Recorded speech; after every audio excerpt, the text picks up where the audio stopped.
Harrison, before you guys beat the Colts last week, the Bills hadn't won a playoff game in your lifetime. I don't know if you're aware of that, but they beat Miami in a wild card game December 30th, 1995. You were born a month later, so happy early birthday. I believe it's going to be next week. Did Yeah, you ever look at it in those terms, and what did it mean to this team to finally break that long drought? yeah, I have, and I was fortunate that when I got here, Jim Kelly kind of took me under his wing, and so I was able to, learn from the things that they did while they were here, and most importantly, learn how amazing this whole area in Western New York and the city is when the Bills are winning. But Jim's older now, and so I started thinking, wait a minute, y'all haven't won one like this since you were closer to my age. You're kind of old, and so I've had a good perspective on it, and it's really an incredible thing that we've done here in Buffalo from, our general manager, head coach, and the people that they brought in here to bring a winning team back to the city. It's fantastic. You just mentioned the fans. You guys had fans in the stadium for the first time last week, obviously a smaller crowd because of COVID and everything going on. What was it like to have some of the Bills Mafia there in the stands to see you guys? It was incredible. And I think that the thing that I appreciated the most is I've been able to get to know some of these people who live in Western New York and are diehard Bills fans, and how much it means to them to get to be here. It's their livelihood. They live and die with the Buffalo Bills, and people who, have had children and raised children, and those children have never known of a playoff game here. And so for them to maybe come and experience fathers and sons being in the stadiums, or just old season ticket members who have been waiting and waiting for a home playoff game, for them to be able to be here, make some noise, and help us win the game, it's really special to play in front of them. Now you got a tough matchup against Baltimore Saturday night. We know about Lamar Jackson and what he can do and that prolific run game that they have. How do you limit Lamar? Like, how do you go out there? And it's not just him, right? It's he's got Dobbins, Edwards, all running the ball, and then they're dangerous in the air as well. So what do you guys have to do to contain this team? Yeah, like you said, they have some unbelievable athletes on their team that can run the ball. Their scheme is fantastic. I'm in awe just watching Lamar, the way that he's developed so far in the league. I can't say enough positive things about him. I think that obviously our plan is, it comes down to gap integrity and tackling. A lot of times when those running backs or even Lamar are breaking large runs, it's because guys are not in their proper gap, or they're missing one-on-one tackles with the guys. And so as long as we are all gap sound and have gap integrity, we do our specific job, our 111. And then when the play's there to make, everybody make their play respectively. So those are the ways that we have to limit them, and we can't let the run game really get going and building. As you just said about Lamar and his development in the league, you came in as a third-round pick in 2018, the same year Josh Allen was a first-round pick by Buffalo, and his rise has been also quite impressive, to where he's in a conversation this year for MVP. What have you seen out of him and his development over the 3 years? Yeah, I mean, like you just said, he's the MVP of the league, playing at such a high standard. And the jump that he made from 1 to 2 and 2 to 3 is unbelievable. I can't wait to see the jump he even has from 3 to 4. I think he's only tapping the potential that he has in this league. And it's a guy who cares about what he does. He has the right weapons around him now, and built the offense to kind of suit some of his strengths. And the thing I like the most about him, if I had to pick one play out of everything he's done, was that Dallas 4th and 1 on Thanksgiving, where he got stopped short of the line, balls coming out, and he just fought and beat as many guys as he could to get that first down. And that's the grit and the warrior that he is, and it's inspiring as a leader in our team. Harrison, I want to ask you a couple coaches. You played under defensive coordinator Leslie Frazier. He's been interviewed for some head coaching positions. He's been in a conversation. He already was a head coach previously. What would you say about him if another team reached out and asked you? Selfishly, I'd say, oh, no, don't go with that guy. You can't give him. But in an honest way, I'm so happy for Coach Frazier. He's a fantastic individual, a great coach, cares about his players tremendously, and has proven that he can be in this league. I mean, he's won a Super Bowl as a player and as a coach. I respect him tremendously. Will definitely be a huge loss if he ends up leaving the Buffalo Bills. But I don't know who's all applying for head coaching jobs out there, but there's not many better candidates than him. As for Sean McDermott, I know him from his time in Philadelphia. I know what kind of guy he is, what kind of coach he is. What has he meant to you and your development, and being that he brought you into Buffalo? Yeah, first and foremost, like you said, I was a third-round pick, so every team had a chance to pick me, prior to the Bills, and they were the first ones to pick me. And so that in itself was a motivation to me to want to help prove them right for choosing me to come here. And then just how he's treated me through my time here, through the ups and downs with my injury last year, battling this year, being somewhat healthy, but not my true self, all the mental toughness that has to come along with that. So I'm very appreciative that in my time as a young player in the NFL, he's been my head coach to be in my development, to teach me all the things it means to be a professional, and that it doesn't just have to be transactional, that this doesn't just have to be a business. Yes, there's going to be some things that are, but there's still people. We're all still people, and the number one thing in this building is the people, and loving one another can kind of conquer everything. So I'm very fortunate that I have spent my first 3 years here. Before that injury last season, you got your first career sack, half sack on Eli Manning. I think you knocked down a couple of his passes in that game. To be able to say that's the guy, right? A two-time Super Bowl champion who you got your first sack on. What did that feel like to you? Have you even reflected on it? Yeah, it was really cool during that year. A hard time, obviously, because I went for my very best game in my career, and I tore my ACL the next week. So it was my highest of highs to my lowest of lows. And there's a lot of tests that went along there. But I believe that Eli was pulled the next game, and they started going with Daniel Jones, right? Yeah. And so for 13, 14 weeks, I was the last person that had sacked Eli Manning. That was the last sack in our game. And so I was like, hey, my claim to fame could be that I was the last person. If he doesn't come back in and he retires, I would have been the last person. But wow. he came in towards the end of the year and he gave up a couple sacks. So I can't say that. But it was definitely a cool moment and inspiration for me, as I start to get back fully to my true 100% self and attack this offseason to get back out there and to get a few more notches on the belt as well. You mentioned how tough that is to come back from that injury. It's obviously, I've had an ACL. I know the physical part of it. I know the rehab part of it, but the mental side of it, especially for someone like yourself, who, like you said, you were coming off a great game, best game, and then it happens. What helped you through that emotional roller coaster?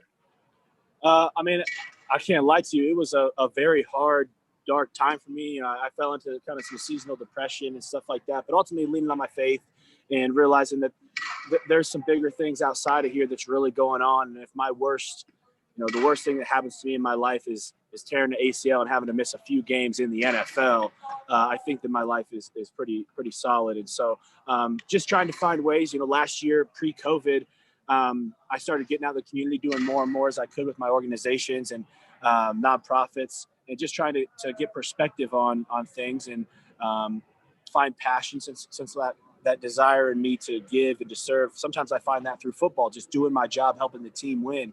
Since that was taken away from me, just tried to do as much as I could in the community and kind of have that servant leadership to find purpose. Well, I want to talk about that because you were nominated, Harrison, first for the Salute to Service Award, which recognizes exceptional efforts by members of the NFL community to honor and support U.S. service members, veterans, and their families. Now, your grandfathers were in the military, so how did that inspire you to help and reach out to the veteran community?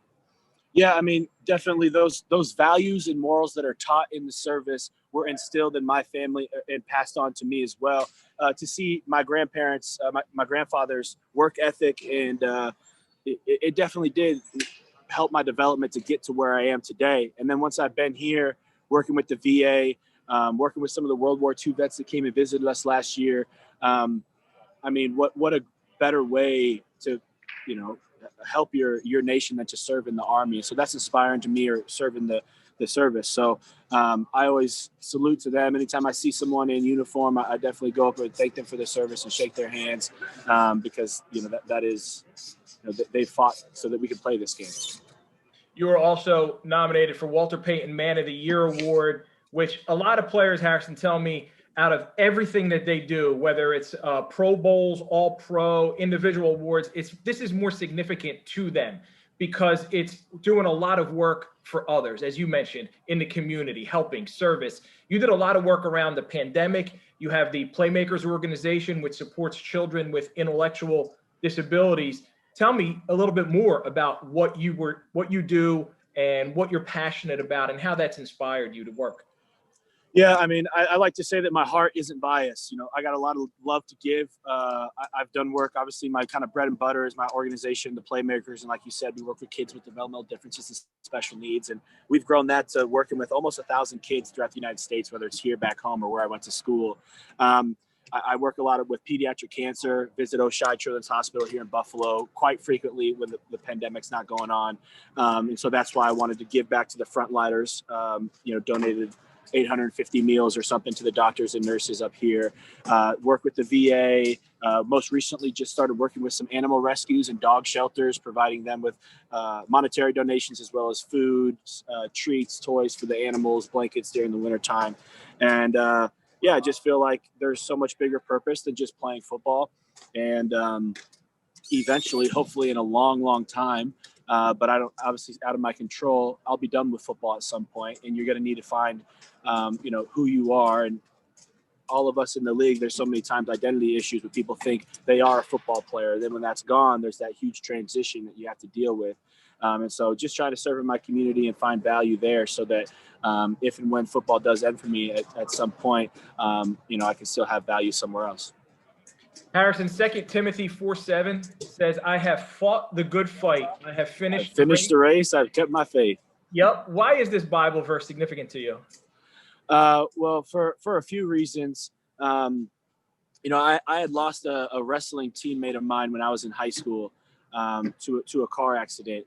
And prior to that, he had another incident where he was in a coma for a while, and that was kind of a prayer that we always prayed over him was, fight the good fight, finish the race, keep your faith. And so at his funeral, when he had passed away my freshman year, it was his freshman year of college. That was a verse that was read at the funeral. And then similarly, when my grandfather passed away, that was a verse that I read at his funeral.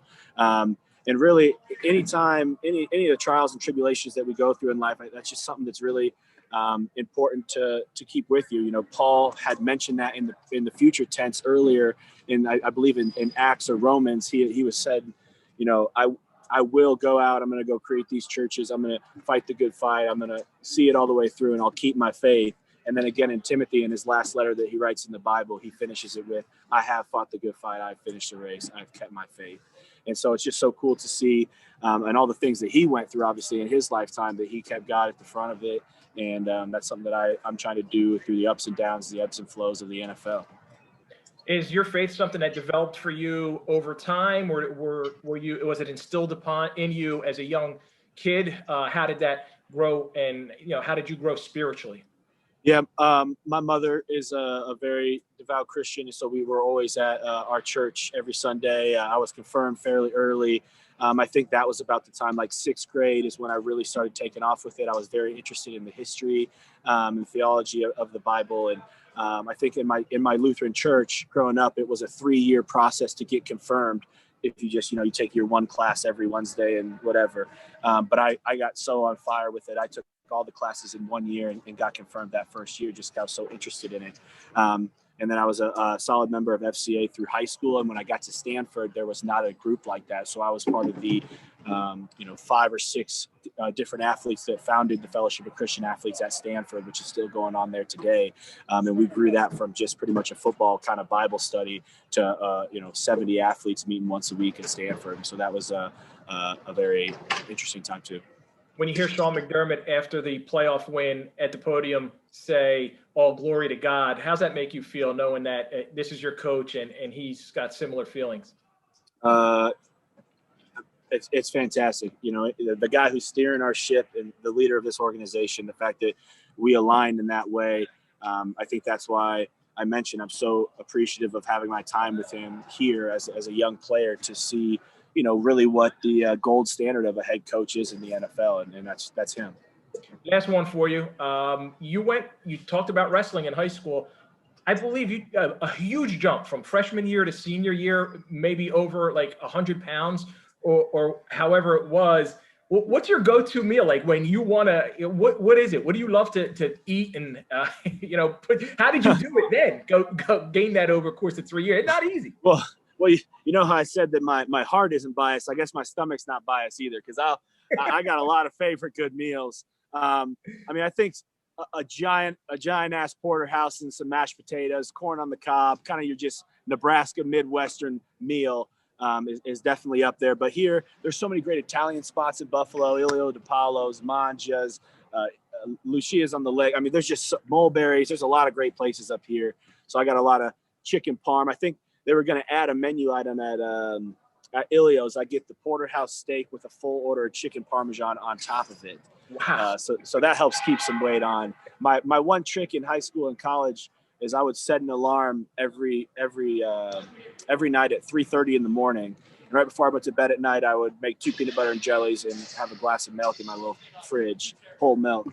And so I'd wake up at 3:30, I'd eat 2 PB&Js, drink a glass of whole milk, go back to bed, and I was able to get another 1,000 calories every day. So that's how I, was able to put on some weight. Well, Harrison, man, this was fun. I really appreciate the conversation and wish you a ton of luck and a whole lot of blessings, my man.